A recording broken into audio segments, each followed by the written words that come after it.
এই যে বন্ধুরা দেখো, এই যে কচু, এই কচু আমি কেটে একটু হলুদ আর লবণ দিয়ে সিদ্ধ করে নিয়েছি। এই যে এখন আমি কড়াইয়ে তেল দিয়ে দিয়েছি, তেল গরম হয়ে গেছে, কচুগুলো এখন ভেজে নিব।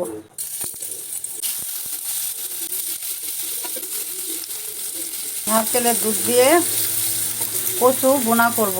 এই দেখো নারকেল গরম জলে ভিজিয়ে রেখেছি, এটাকে দুধ বানিয়ে তারপরে কচু রান্না করব। এখানে আদা বাটা, রসুন বাটা, কাঁচামরিচ, পেঁয়াজ সব কুচিয়ে নিয়েছি। মাংসর মশলা দিয়ে মাংসর মতন নারকেলের দুধ দিয়ে কচু বোনা করব। এটা করলে, এটা থাকলে আর কেউ মাংসও খেতে চাইবে না, এত স্বাদ, মাংসর থেকেও স্বাদ কচু বোনা। এটা একবার করে খেয়ে দেখবে, ভালো লাগবে অনেক।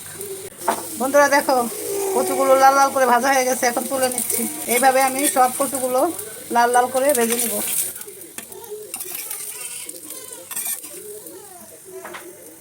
দেখো বন্ধুরা, কচুগুলো লাল করে ভেজে তুলে নিয়ে আসি। এখন তেলের মধ্যে শুকনো লঙ্কা, তেজপাতা, পেঁয়াজ আর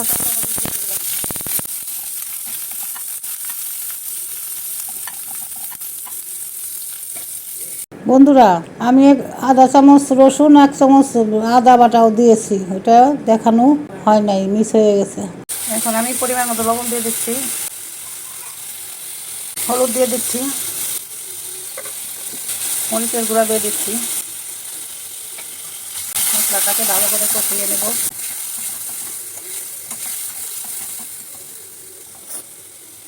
নারকেল চিপে দুধ বানিয়ে নিয়েছি, এখন একটু নারকেলের দুধ দিয়ে দিচ্ছি।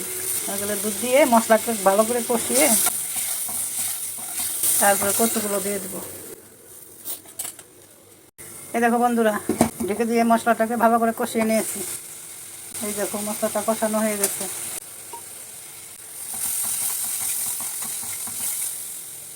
মশলা কষানো হয়ে গেছে, এখন কচু ভাজাগুলো দিয়ে দিচ্ছি।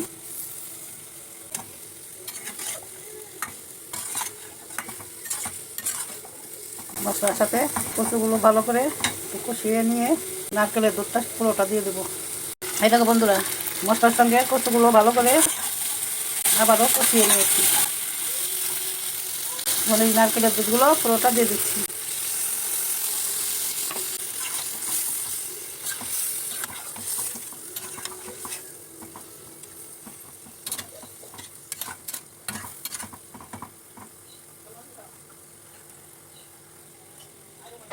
এই বন্ধুরা দেখো, আমার কচু নারকেলের দুধ দেওয়ার পরে ফুটে উঠেছে। এখন একটু চিনি দিয়ে দিচ্ছি, একটু গরম মশলা গুঁড়ো দিয়ে দিচ্ছি 1/2 চামচ, আর একটু ঘি দিয়ে দিচ্ছি। এই গেছে আমার কচু মাখো সব কিছু দেওয়া হয়ে গেছে, কচু রান্নাও হয়ে গেছে। ঘি, গরম মশলা দেওয়া হয়ে গেছে, এখন কচু রান্না হয়ে গেছে। আমার নারকেলের দুধ দিয়ে কচু বোনা। বন্ধুরা আমার কচু বোনা হয়ে গেছে, দেখো দেখো তো দেখতে কেমন দেখা যাচ্ছে। খেতে কিন্তু খুব স্বাদ হয়, মাংসর থেকেও স্বাদ। এই কচু বোনা খেলে আর মাংস খেতে চাইবে না। আমাদের বাড়ির আমার ছেলেমেয়েরা সবাই খুব পছন্দ করে কচু বোনাটা, এই জন্য কচুটা রান্না করলাম, আজকে বোনা করলাম। হয়ে গেছে আমার কচু বোনা, এখন নামিয়ে দেবো।